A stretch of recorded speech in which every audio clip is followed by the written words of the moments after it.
Ini chekutanga ndine mibvunzo yangu miri chete yandoda kutaura. Ndeyekuti izvo constitution yedu isusu yekunzi izvo imimi yokuparliament ndimuchavhotera president. It means kana muri masarudza president, inini mukadzi ndotongwa nemurume wandaenda sarudza, anditongwe nemurume wandisina kusarudza. Which means president anenge akutonga vanhu vemuparliament ndoti ndo amusarudza. Instead singamudi. Saka anozotitonga sei singamudi president wacho. Ndokutanga. Yechi2 ndeya 2030. Pane pandirodawo kunzwisisa honorable kuti izvo imimi president akanzi 5 years term 1 akapuwa 2 terms, which means it's 10 years. Saka pa 10 years apa dzakunzi plus 2 idzi muri kuda kugadzirisa zvinhu zvamakafoila here pa 10 years kana kuti muri kuda kuita sei pa 2 years idzi. Kana mwana akanzi aenda grade 1 kusvika form 3 asingagoni kunyora zita rake, haangazokwanisi kurinyora pa exam yeform 4 kana makatofoila pa 10 years.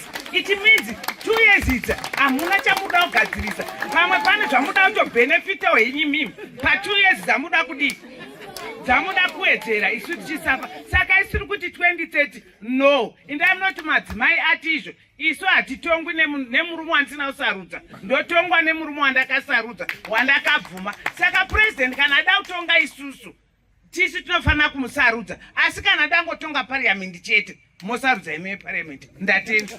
Platform yematipa mubvunzo wandinawo ndiri kunyanya kubvunza una Professor Madhuku, because avana kunge vabata pabill proposed abolition of Zimbabwe Gender Commission and transfer of functions to human rights. Tiri kuti, does the bill address the gender-based violence? How will it affect human access to justice? And will women's representation in politics have impact? And Chokpesa Toti, what about property and inherited rights, especially in rural areas? Proposal back to the bill.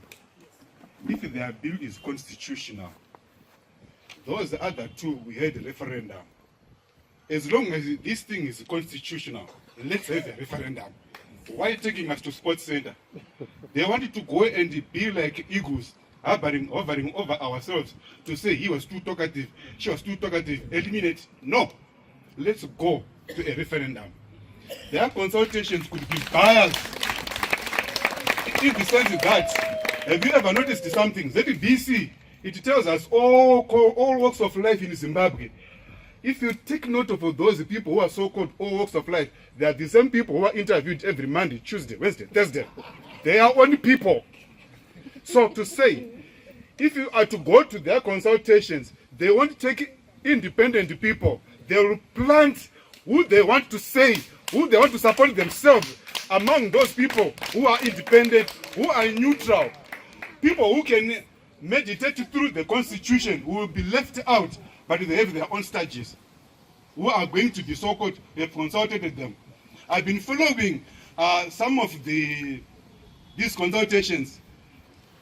One of them in Inyanga, one of them in Bikita. The MP was telling people what to say, what to believe, not what they should say and believe. They've been told that he is so good. We have seen a number of progress in Zimbabwe. My understanding is he is taking the plans of the late RG, implemented them. There's nothing that he has done so far. It's more like kupusisa mudzimai wada kunyenga kuti akuda uchimunyebera. It's not going to be fair to have it consulted at City Sports Center. Vakapedza transport, fuel muZimbabwe yakakwira kudarika SADC region. Yes, they know they would provide buses. In my side, I know obviously Churu who left transport. Riverside left transport because they are their political pockets. Those people are afraid of losing their illegally built stands. They will obviously support the wrong move. It must be a referendum thing. We don't want to be gathered like Masosargens or Chakaora. No. Ini Sabena semugaro Harare West. Sabena Dinure anovota Harare West. Ndiri kuti no in total. Ndiri kurapa zvese zvakagazetwa. On the basis dzekuti chekutanga hatina pakuvhotera vanhu kunochinja constitution yedu. takavhotera vanhu kuti vatiseve. So kutiseva isu hakuzi kuchinje constitution yatakanga tinayo. 2013 takaita people driven constitution on the basis dzekuti tibvise a Lancaster House negotiated constitution. Munazoteerera. So nyaya iripo ndeyekuti tikawirirana tese 90 something percent kuti constitution iyi ndiyo iri people driven, then iko zvinezvi pakuya constitution iri executive agreed. So we are saying no to it in total. Tobva ndazoenda pama issues arimo acho anoita kuti ndirambe ndichiramba.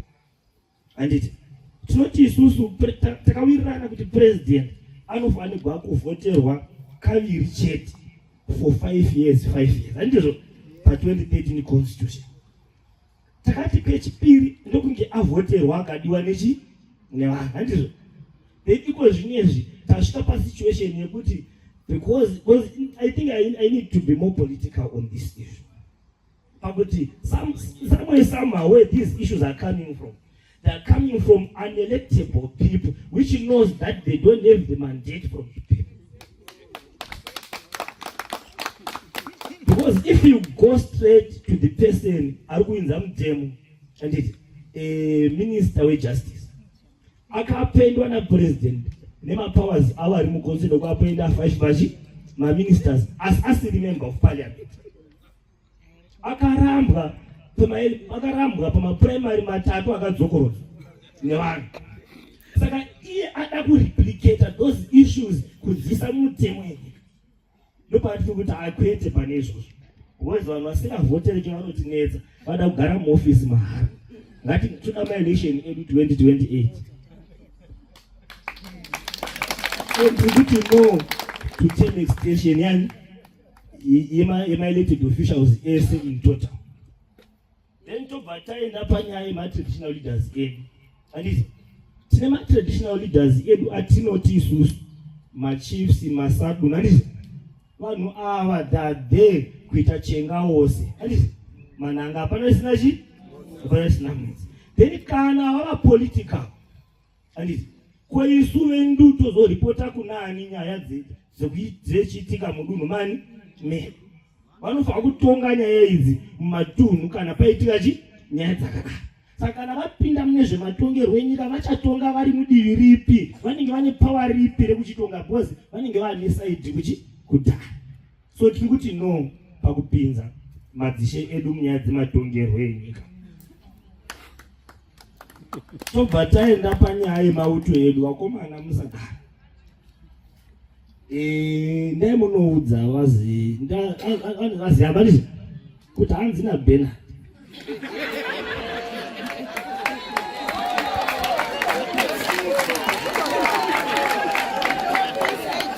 basa remauto edu nderekuchengetedza nyika. Handizvo to an extent yekuti vanofanirwa kuongorora nemarani wantu wanyika vakaona kuti maya kuendeswa pakusiriko vanofanira kupindira kuti munyika mugarike zvakanaka. So ndiko kwaboda constitution kwatinoda isusu, kwete kuti vanhu vanoteedzera mutemo zvinoita kuti vange vari pasi papresident vachiudzirwa nokuudzirwa nevanenge vachitonga panguva iyo.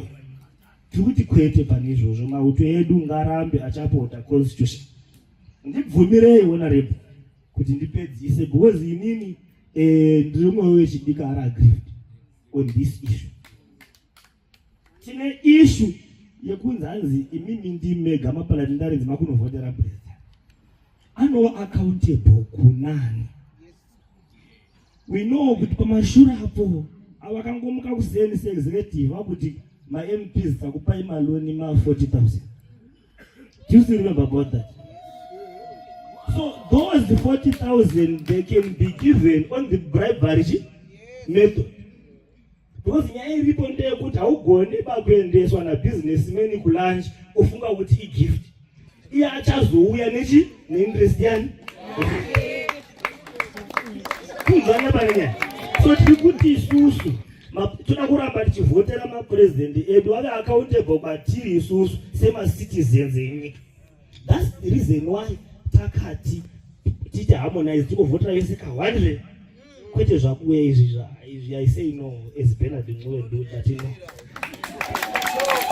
Then pane issue lastly I think ngachokupedzisira ndibvumidzei honorable Professor Madu ndibvumidzei nyaya yedelimitation anditi nyaya yedelimitation ngairambe iri kuzeki nyaya yevoters roll ngairambe riri kuzeki on the basis dzekuti constitutionally and it is recognized as an independent commission although somehow iri compromised. So tikuti ngaiite maduties ese ane chokuita neelection yayo. So election inotangira papi inotanga voter registration in a delimitation. That is, there's processes of election. Take our ways of electing our own representative as citizens. So nobody kuti isusu maduties iwayo ngadzorerwe ikoko aramba ari ikoko. One of the days they will understand our issues tikafamba zvakanaka sema citizens maita basa.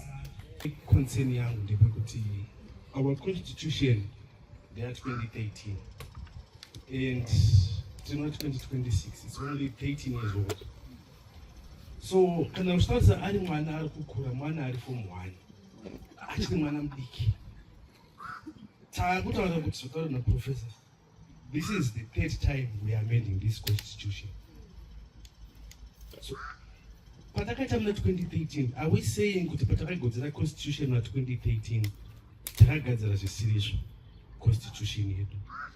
Because if you read the preamble of the constitution, it says we the people, as the people of Zimbabwe, we agreed in 2013 kuti this is what we are going to abide by. In section 2 of the constitution of the constitution is the supreme law of the land. Then tatakuzoisa maclause ekuti notwithstanding kuti constitution yakambotaura kuti zvakati, but we are going to ignore that, then tongoita zvatafunga kuti taure. I don't think that's something that is proper. I'm not going to delve into the section yakati, but I think we need to respect the constitution. This constitution is still in infancy stage. In other countries, unoona constitution yaane 50-60 years, but yachinjwa maybe once or haisati yatombochinjwa, because the people have agreed kuti constitution yedu ngainge yakamira so. So if we are changing the constitution every year, it defeats the purpose of us having a constitution. Lingafika parliament libatshela ukuthi mukafika ku parliament muze ukuthi libatshele parliament ukuthi akulanto emaZimbabweans okumele yenziwe ngalamaZimbabweans. Then number 2, indaba yokuvotela umongameli welizwe. Umuntu wonke ulolungelo lakhe lokuthi akhethe umongameli welizwe njani omfunayo. So lami lo wami kumele ngimvotele njalo kulilungelo lami ukuthi ngumkhethe. Then indaba yama-term limits, i-5 years is right, asila problem lazo. Ukuthi kuthiwe kufunakala 7 years ezani, 5 years is enough.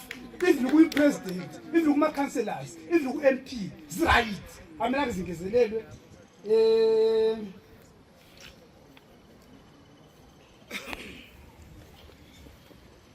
Yenzeni indaba ezinduna. Izinduna ngokwazo komdabuko zizelwe vile zingamakhosi.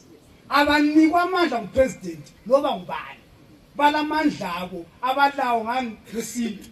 So kumele baphume endabeni zepolitics. Ngoba bangaba ku-politics bazakhetha ulongo weparty ngweparty. Kodwa vele kumele benjani? Balokhuze babamba abantu bonke ngendlela efananayo.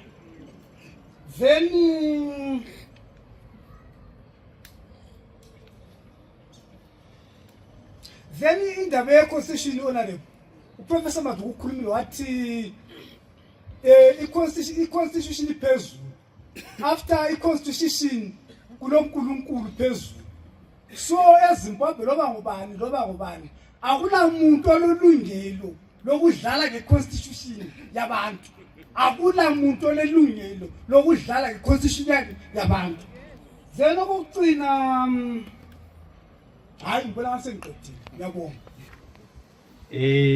Constitution Amendment Bill number 3 iri kuti president ari kuda kuedzerwa imwe nguva pamusoro peimwe nguva yatakamupa. Panguva imwe chete iyoyo pari kunzi ari kukumbira nguva iyeye ndiye ari kuda kubenefita.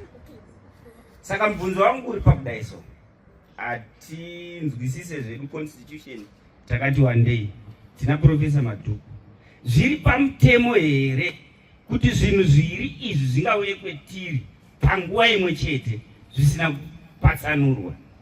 Ndogona kupa muenzaniso wekuvhima. Isu takambovhima takakurira kumamisha. Makambomhanya makarimwa here uchidzingirira mhuka iri kusina kurimwa? Hauibati. Iri gemu rakapedzwa iri. Mambotaura nyaya yekuti notwithstanding, without caring about what is being said in section 328. Irregardless of that, we are going to do whatever we want. Vakatanga kudhara vanhu vachitenga vanhu takatarisa. Motikari dzaipuhwa kunge madomasi takatarisa. Vazhinji havana kuziva kuri kuenda chinhu ichi. Nhasi chauya chapamberi pedu. Tatarisana nacho. MaZimbabweans uku kumusoro kuchigoma hakuna chiri kuzobudawo. Gemu tisinaro mumakumbo. Ngatisasiye bhora iri. MaZimbabweans nyaya tisu tinayo iyi. Uko kumusoro wakapedza uko. Mari dzakaenda, mota dzakaenda, dzimba dzakaenda, zvese zvakaenda. Taxpayers money yakaenda. Hakuna chichabuda uko. Nyaya tisu tinayo maita basi. Tichitarisa the proposed amendments a bill iri. What my personal opinion ndeyekuti if you go and you vote yes, this will be the last election, or 2023 would have been the last election yakaitwa muZimbabwe, because going forward there will be no elections. We will say kuti tichavotera ma-MP, but in reality what it is proposing currently ndezvekuti chero ma-MP achaextenderwa. Saka as a club of people vari muparliament vanogona kungowirirana kuti guys, we are doing a good job, let's continue adding, because once you add 2, what stops you from adding another 5, another 10, another 20? Because once one a precedent yekuti a good job means you can change the constitution, it means kuti tinogona kungoita in perpetuity. Vanogona kungoramba vachiti we are doing such a good job, we need more time. Tobva pa 2 years zvonzi in fact ngatingovati 10, because zvokuramba tichizokubvunzai tichikuudzai kuti takuchinja.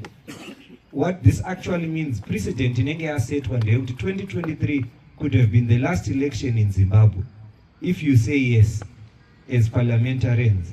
Saka isu toda kuti muende munotaura kuti zvanzi no, because isu we still want to vote for our representatives.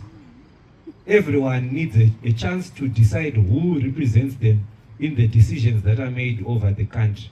So isu toda kungotaura kuti as parliamentarians, chero vamwe vachanzwawo zvamakanonzwa vamuchashayawo nawo diary pane ma-colleagues enyu muparliament, vasinawo mapoints ekutaura munovarakidzawo mamwe mapeji amungavapedze mese, movarakidzawo kuti if they say yes, it is the last election and it may look good for them today, but sezvambotaurwa neumwe munhu mangwana munhu anofa.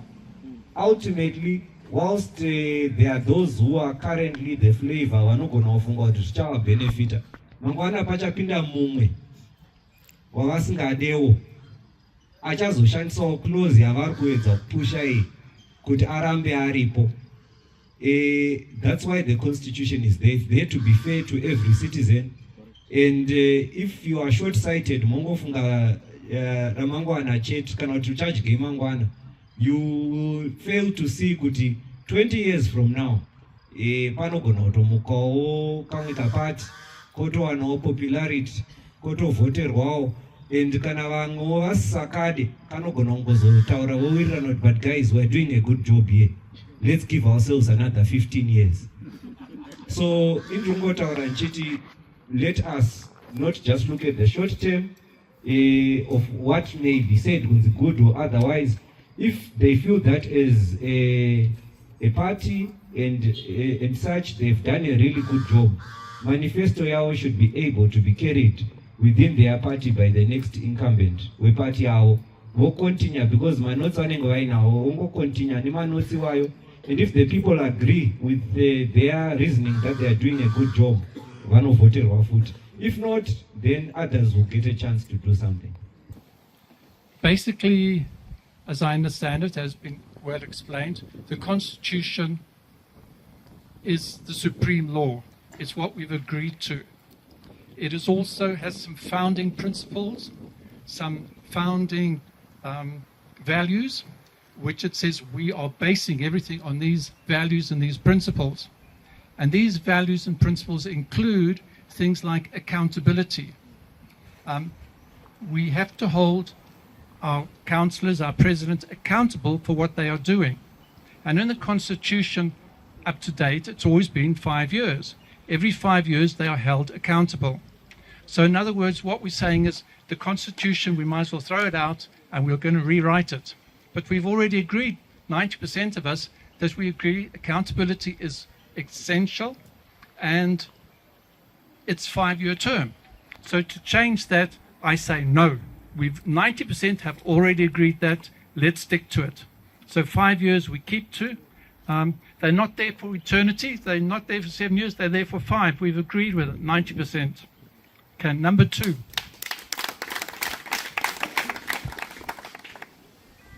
The president is included in that. He has to as well. As all the others, 5-year term is what we've agreed to. We keep to 5-year term. As for, I'm not sure if it was actually mentioned, the president is to be elected. Who elects the president? In a democracy, which is clearly written into the Constitution, we are a democracy and we are a republic. And that in both situations, it's the people choose who they want. It's not the executive or the legislative who choose, it's the people who choose who we want. And we want to choose our president. So we say no to the legislative choosing our government. We, the people, want to choose who we want. We're a democracy. We want to choose them. It's the power of the people, not the power of the legislative. So we choose who we want. Next one. I'm not sure if Lovemore mentioned this, but the president wants to elect 10 members of the Senate. Now that means he chooses his party to be in the Senate so that the legislature is becoming more biased towards what he wants. So again, I say no. It is partially representative.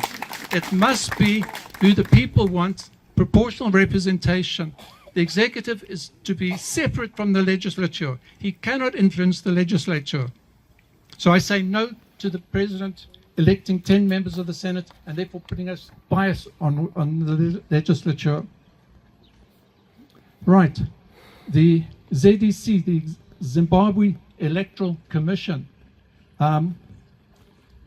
like Lovemore said, it is meant to be independent. However, it is not independent. Why do we say that? We say that because people like previous members of parliament, of the ZANU-PF members of parliament on the cabinet are actually, there is one person who's on that commission. Isn't that biased to have someone, and it's a neutral, independent commission, and there's 2 other members who are very closely related to members of the ZANU-PF who are actually related or are very high good friends. So that is a bias there. It's not independent. So we've also had the Zimbabwe Electoral Commission under SADC say they are not. SADC gave a very bad ruling on our last election, both in 2018 and 2023, and they're not usually giving bad representations of our electoral commission. In fact, they said it is below the normal standard of our constitution and the SADC region standards. And they were very adamant it was against it. Yet we find that our chairman of the Zimbabwe Electoral Commission has been re-voted on for another 6 years. Whereas if it had been told it wasn't good, they would have found someone else. So again, we are finding that the Zimbabwe Electoral Commission is not really independent. It is lawful because it's what's in the law, but it is not independent. Sorry, on a point of clarification. So are you saying that the ZEC, because it's not independent, then we can then retain the voters' roll to the Registrar General? Is that the point, so that I take note? I would prefer everything to stay with one organization so we can monitor one organization. So we don't want a new delimitation commission purely elected by the president. That's unheard of. It's got to be independent. So no to any further commissions. Let's just deal with one and get one sorted out. Chiefs. Next one, I've got chiefs can be political. It's like saying your police, they can be all ZANU-PF or they can all be one party. No, chiefs have to be independent. They must not be one party. Constitutional Court. The Constitution is very, very important. Leave our Constitutional Court alone. Don't get them involved in Supreme Court matters. Leave them alone. Let them sort out themselves what they need to do. Let them have the time to do it. Don't increase the amount of work they have to do. So leave it alone.